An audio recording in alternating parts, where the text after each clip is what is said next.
திலன், என்னம்மா? எல்லா பொருளுக்கும் சந்தனம் வச்சு குங்குமம் அடி, சரியா? பொருளுக்காமா? ஆமாடா.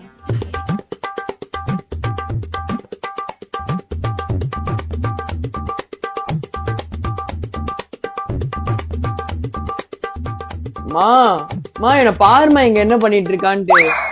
மம்மி தாண்டா பண்ண சொன்னாங்க. ஏய், ஏய் என்னடா என்னடா ஆச்சு? ஆச்சு?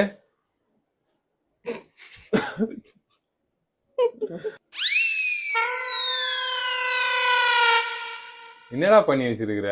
மம்மி தான் டேடி எல்லாம் பொருளுக்கும் சந்தனமும் குங்குமமும் வைக்க சொன்னாங்க. அதெல்லாம் கரெக்ட் தான்டா. ஃபர்ஸ்ட் நீ இங்கெல்லாம் வச்சிருக்கணும். ஏய் கவுண்டமணி சார் சொல்ற மாதிரி கத்தி, கடப்பாரை, கோடாலி, AK-47, AK-52 இதெல்லாம் வச்சிருக்கவன் தான்டா ஆயுத பூஜை கொண்டாடணும். அதை விட்டுட்டு கரண்டி, ஸ்பூனு, கண்ணாடி இதுக்கெல்லாம் வச்சுன்னு இருக்கிறீங்க. போ வேலை இருந்தா பாரு போ.